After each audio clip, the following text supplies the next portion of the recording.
लेकिन प्रदीप भाटी, बड़ा दुर्भाग्यपूर्ण बयान आपके समाजवादी पार्टी सुप्रीमो अखिलेश यादव जी का आया। मैं बड़ा अच्छा और कुशल नेतृत्व उनका मानता हूं समाजवादी पार्टी का, मुझे बड़े भले इंसान लगते हैं और वो हैं भी। उन्होंने कहा कि जश्न जीत का होता है, सीज का नहीं होता। आप मुझे एक उदाहरण ऐसा दीजिए सर, जब हमारी सेना ने, हमारे एमईए ने या हमारी सरकार ने सीज फायर शब्द का इस्तेमाल किया हो। ये सीज फायर शब्द कहां से आया सर? आप लोग ट्रंप का बयान उठा रहे हैं। देखिए, सबसे पहली बात तो मैं ये कहूँगा कि सेना के शौर्य, देश की सेना का पराक्रम कि हम सब साथ में मिलके, सारा विपक्ष एक साथ मिलके हमने उनकी वंदना की, उनका हौसला अफजाई करी और ये कहा कि जो भी फैसला सरकार लेगी हम उसके साथ हैं। और हर फैसले का हमने सरकार का साथ भी दिया। हमारे नेता जो लगभग एक दशक तक सेना के इंस्टीट्यूट, मिनिस्ट्री ऑफ डिफेंस के एक इंस्टीट्यूट से में उनकी ट्रेनिंग लेके आए हों, उन्हें देशभक्ति और भारतीयता सिखाना, मैं मानता हूं कि बेईमानी हुई। जिस तरह से सेना के एक अफसर को आप सिखाते हैं। दूसरी बात, अभी आप देखिए जफर इस्लाम साहब की बातों में और होम मिनिस्टर साहब की बातों में कितना विरोधाभास था। वो कह रहे हैं पीपीओ के हमें चाहिए, लेकिन वॉर विकल्प नहीं है। वहीं पार्लियामेंट के अंदर खड़े होकर अमित शाह साहब कहते हैं इसके लिए हम जान भी दे देंगे, पीओ के लिए हम जान दे देंगे। किसने रोका था? अभी आपके पास इतना अच्छा मौका था। दूसरी बात, सेना का अगर कोई भी फैसला होता है, सेना ने अगर वो फैसला लिया तो हम सेना के फैसले के साथ है। अगर सरकार अगर ये कहती है कि योगी जी ये कहते हैं कि 6 महीने के अंदर 2024 की सरकार बने, पीओ के हमारा होगा, अगर हिम्मत वाली सरकार बनाई तो कहां गई उनकी हिम्मत? अगर आप इस तरह के बयान देते हैं और उसके बाद आप इस तरह से पलटते हैं कि आपने एक मुकाम तक हम पहुंच चुके थे जहां सेना ने और लोगों ने, 26 लोगों ने पहले जान गंवाई, उनके आतंकवादी आज तक नहीं पकड़े गए। हमने आतंकवादी कैंपों को ध्वस्त किया, इसमें कोई दो राय नहीं, लेकिन क्या उसका पूरा खात्मा हम नहीं कर सकते थे?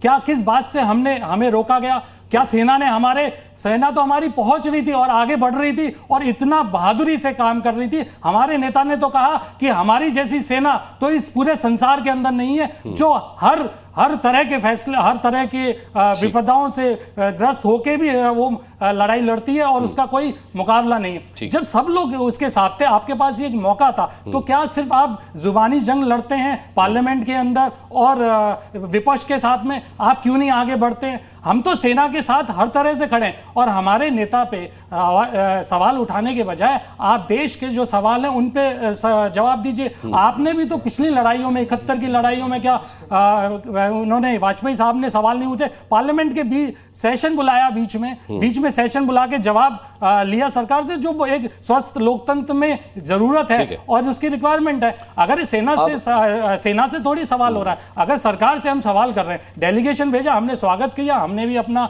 उसके अंदर योगदान दिया, तो हम जो भी देश हित के फैसले हम उनके साथ हैं। लेकिन अगर आप ये सोचते हैं लोकतंत्र में कोई सवाल खड़ा करना देश के खिलाफत करी है, तो ये बात गलत है, ये सोच आपकी गलत है। आपको जो भी जवाब देना है, आप हमेशा चुनावी मंच पे आके जवाब देते हैं। आपके सामने पूरा विपक्ष है, आप पार्लियामेंट सेशन बुलाइए, सर्वदलीय बैठक बुलाइए, माननीय प्रधानमंत्री आते क्यों नहीं है? ना सवाल का विपक्ष का जवाब देते हैं, ना आके रिपोर्टर्स को कोई जवाब देते हैं, ना कोई प्रेस कॉन्फ्रेंस करते हैं। क्यों इतना डरते हैं सवालों से? तो सवालों का जवाब देना तो लोकतंत्र को मजबूत करना है, और हम लोकतंत्र को मजबूत कर रहे हैं विपक्ष के रूप में सवाल पूछ के और देश हित के लिए पूछ रहे हैं। हम कोई विपक्ष देश हित के बाहर काम नहीं कर रहा, और हमने पूरा साथ दिया और आज भी साथ दे रहे हैं। जो भी फैसला सरकार लिया उसने, हम उसके साथ खड़े रहे। भाई प्रदीप भाटी जी, मैंने देखा है जब प्रधानमंत्री आए हैं और उन्होंने कभी इस तरीके की प्रेस कॉन्फ्रेंस की है या जवाब दिया है, तो आप विपक्ष ने ये कहा है कि भाई सेना का क्रेडिट प्रधानमंत्री ले रहे हैं, भारतीय जनता पार्टी। नहीं, बताइए प्रेस कॉन्फ्रेंस कौन सी करी? कौन सी प्रेस कॉन्फ्रेंस करी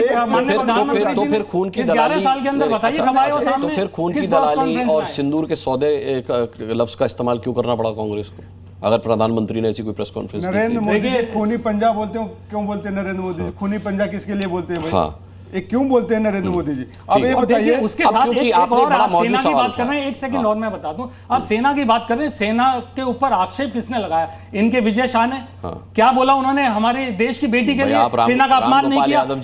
क्या रामगोपाल यादव जी फंसेंगे फिर इस चक्कर में? देखिए, संदर्भ को आप गलत से पेश मत करिए। दोनों बातों में विभिन्नता है, दोनों बातों का आप साथ में कि उन्होंने देश की सेना पे सवाल उठाया, उन्होंने दूसरे जगदीश देवड़ा ने क्या कहा, और उसके साथ साथ मोदी की सेना किसने कहा? योगी आदित्यनाथ आपने मोदी ने किसान, ये सेना का अपमान है। और सेना का अपमान कौन कर रहा है, ये आपको साफ नजर आ रहा है। आप विपक्ष को कह रहे हैं कि सेना का अपमान हो रहा है, ये तो देश की सेना का अपमान नहीं कर रहे। और उससे बड़ी बात, एक अग्निवीर शहीद हुआ, आपने वो सवाल नहीं पूछा इनसे, एक अग्निवीर शहीद हुआ, उसको शहादत का वो भी नहीं मिला, उसको शहादत भी, जफर इस्लाम नोट कर शहीद की दर्जा भी नहीं मिला। क्यों नहीं मिला? आपसे लूंगा, मुरली नायक मुरली शहीद हुआ, उसे शहीद का दर्जा तक नहीं दिया इस सरकार ने। आप इस तरह से मनोबल बढ़ेगा सेना का, इस तरह से आप सेना के साथ खड़े हैं, आप सेना को बराबर गाली दे रहे हैं, बराबर उनका अपमान कर रहे हैं और बोलते हैं हम सेना के साथ हैं। सेना के साथ तो विपक्ष खड़ा है, आप बात दोनों में अंतर समझिए।